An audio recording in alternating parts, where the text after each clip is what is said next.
आपके चरणों में प्रणाम करता हूं।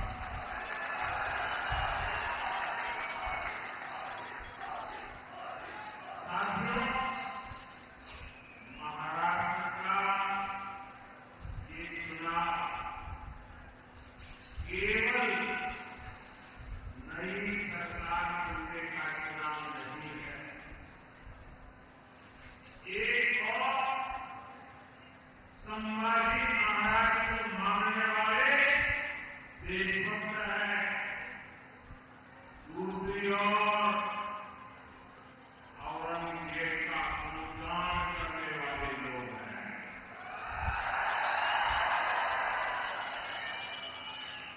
पूरा महाराष्ट्र जानता है छत्रपति संभाजीनगर को उसका ये नाम देने की मांग बाला साहब ठाकरे ने उठाई थी।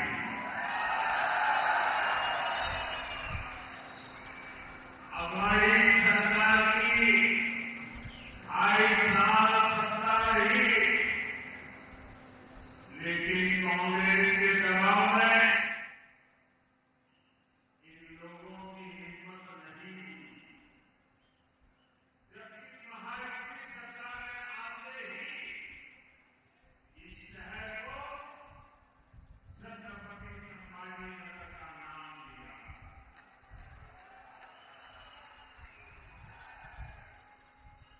हमने आपकी इच्छा को पूरा किया। हमने बाला साहब ठाकरे की इच्छा को पूरा किया। और मैं शिंदे जी आपको और आपकी सरकार को भी बहुत बहुत बधाई देता हूं। और साथियों, औरंगाबाद को छत्रपति संभाजीनगर बनाने का सबसे ज्यादा तकलीफ इसे हुई थी। इसी कांग्रेस पार्टी को, अघाड़ी वालों को, जिसके पाले पोसे हुए लोग इस फैसले को पलटने के लिए कोर्ट तक चले गए थे। आप मुझे बताइए, जिन्हें संभाजी महाराज के नाम पर आपत्ति है, जिन्हें उनके हत्यारे में अपना मसीहा दिखता है, ये लोग महाराष्ट्र और मराठी स्वाभिमान के खिलाफ खड़े हैं कि नहीं खड़े हैं? ये लोग हमारी पहचान के खिलाफ है या नहीं है? महाराष्ट्र क्या कभी भी ऐसे लोगों को स्वीकार करेगा क्या? साथियों, महाराष्ट्र को विकसित भारत के विजन का नेतृत्व करना है। बीजेपी और महायुति इसी संकल्प को लेकर काम कर रहे हैं। इसलिए आज महाराष्ट्र में आधुनिक इंफ्रास्ट्रक्चर का निर्माण हो रहा है। आज समृद्धि महामार्ग संभाजीनगर से होकर गुजर रहा है। मराठवाड़ा, विदर्भ और मुंबई से सीधे जुड़ गया है।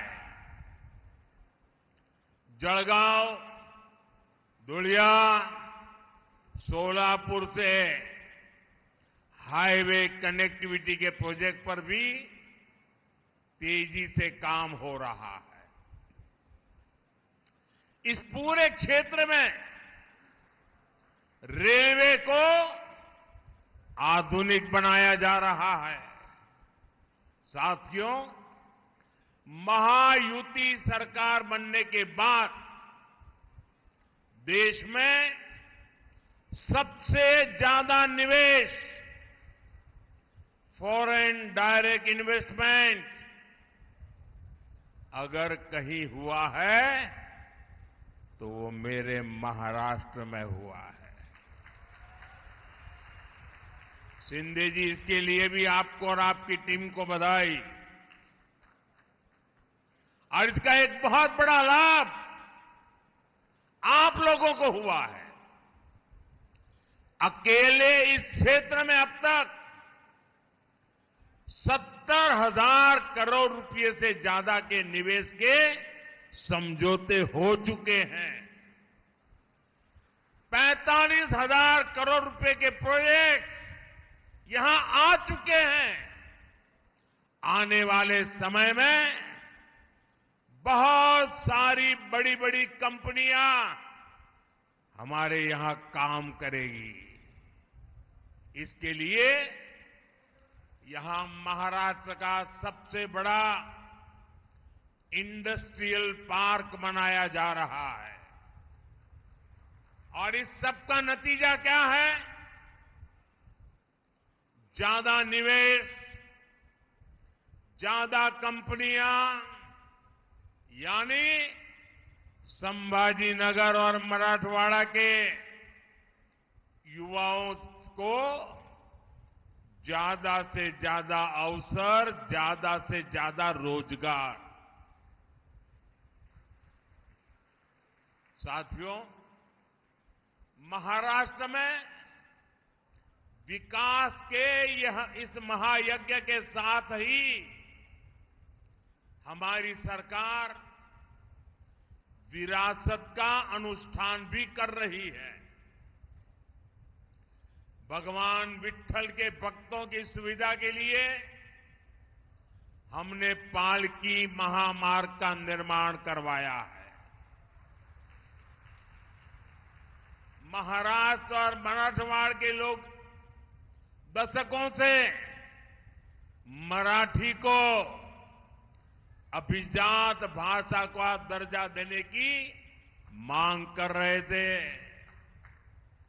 मराठा गौरव से जुड़ा ये काम भी बीजेपी ने ही पूरा किया है। साथियों, अगाड़ी वालों ने महाराष्ट्र की परेशानियों को बढ़ाने के अलावा कोई काम नहीं किया है। मराठवाड़ा में लंबे समय से पानी का संकट रहा है, लेकिन कांग्रेस और अगाड़ी वाले हमेशा हाथ पर हाथ धरे बैठे रहे। हमारी सरकार में पहली बार सूखे के खिलाफ ठोस प्रयास शुरू हुए। महायुति की सरकार ने वैतरणा और उल्लास सब बेसिन से पानी मराठवाड़ा तक पहुंचाने का फैसला लिया है। जब देवेंद्र जी सीएम थे तो उन्होंने जलयुक्त शिवार योजना भी बनाई। जलयुक्त शिवार योजना से मराठवाड़ा में जल संकट सुधरना शुरू हुआ था। लेकिन भाइयों बहनों, बीच में 2.5 साल के लिए इन अगाड़ी वालों की सरकार आ गई थी। इन्होंने इस योजना को भी बंद कर दिया था। जब महायुति की सरकार आई तो ये काम दोबारा शुरू हुआ। छत्रपति संभाजीनगर में पानी की सप्लाई के लिए महायुति सरकार ने 1600 करोड़ रुपए से भी ज्यादा दिए थे। इस पर भी अगाड़ी वालों ने ब्रेक लगा दिया था। अब जब उसे दोबारा शुरू किया गया है तो इस योजना की लागत बहुत बढ़ गई है। इसके लिए अब केंद्र सरकार अलग से 700 करोड़ रुपए दे रही है। ये फर्क है महायुति और अघाड़ी वालों में। ये फर्क है बीजेपी और कांग्रेस में। आप मुझे बताइए, महाराष्ट्र में सरकार पानी और सूखे से मुक्ति दिलाने वाली होनी चाहिए या इन योजनाओं को ठप करने वाली होनी चाहिए? ये अघाड़ी वाले बूंद बूंद पानी के लिए आपको तरसाएंगे।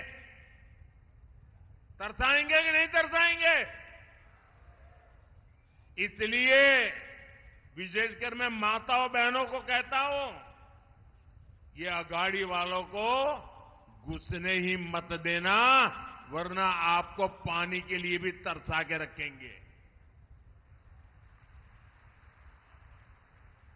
इसलिए मैं कहता हूं, भाजपा महायुति आहे तर गती आहे, महाराष्ट्राची प्रगती आहे। साथियों, महायुति के लिए हमारा किसान हमारा अन्नदाता है। विकसित महाराष्ट्र का सबसे मजबूत स्तंभ है। यहां कपास के किसान बहुत बड़ी भारी मात्रा में है। हमारी सरकार कपास किसानों की आय बढ़ाने के लिए भी हर संभव प्रयास कर रही है। महाराष्ट्र में टेक्सटाइल पार्क खुलने से स्थानीय कपास उद्योग को बढ़ावा मिलेगा। किसान सम्मान निधि के तहत महाराष्ट्र के 1,20,00,000 किसानों को 33,000 करोड़ रुपए से ज्यादा उनके खाते में जमा हो चुका है। छत्रपति संभाजी नगर के ने भी 4 लाख से ज्यादा किसानों को, यहां मेरे किसान भाई बहनों को फायदा मिला है। महायुति सरकार की नमो शेतकरी योजना की वजह से किसानों को डबल पैसा मिल रहा है। साथियों, हमारी सरकार सोयाबीन किसानों को संकट से उबारने को अलग से 5,000 रुपये दे रही है। महायुति सरकार ने सोयाबीन का न्यूनतम समर्थन मूल्य 6,000 प्रति क्विंटल करने का भी वायदा किया है। अगले 5 वर्षों में किसानों का फायदा भी बढ़ेगा, उन्हें नए अवसर भी मिलेंगे। हम इस प्रयास में लगे हैं कि अब हमारे किसान भाई बहनों को बिजली बिल की चिंता ही ना हो। इसलिए हम हर खेत तक सोलर ऊर्जा पहुंचाने में जुटे हैं। बड़ी संख्या में सिंचाई के पंपों को सोलर पंप में बदला जा रहा है। यही नहीं, हमने डेयरी के काम में जुटे किसानों की भी चिंता की। हम गोपालक पशुपालक किसानों को किसान क्रेडिट कार्ड की सुविधा दे रहे हैं। साथियों, कांग्रेस पार्टी सरकार बनाने के लिए विकास पर नहीं, बंटवारे पर भरोसा करती है। कांग्रेस दलितों, पिछड़ों, आदिवासियों को आगे बढ़ने से रोकती है, ताकि सत्ता पर पीढ़ी दर पीढ़ी इनका कब्जा बना रहे। इसलिए कांग्रेस शुरू से ही आरक्षण के खिलाफ रही है। आप देखिए, इन दिनों इंटरनेट पर पुराने अखबारों की तस्वीरें वायरल हो रही हैं। आपने भी न देखा हो तो जरा निकाल करके देखिए। आरक्षण को लेकर कांग्रेस की असली सोच क्या है, ये इन एडवर्टाइजमेंट्स में देख करके आज लोग इसकी चर्चा कर रहे हैं। आपको मालूम है, कांग्रेस पहले खुले आम कैसे कैसे विज्ञापन देती थी। कांग्रेस आरक्षण को देश के खिलाफ बताती थी। कांग्रेस आरक्षण को मेरिट के खिलाफ बताती थी। कांग्रेस की मानसिकता और कांग्रेस का एजेंडा अभी भी वही है।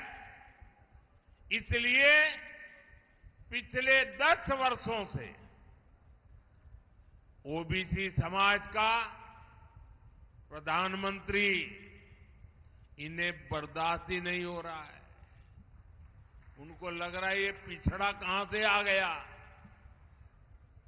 इसलिए कांग्रेस के शहजादे विदेश में जाकर खुलेआम बयान देते हैं कि वो आरक्षण को खत्म कर देंगे।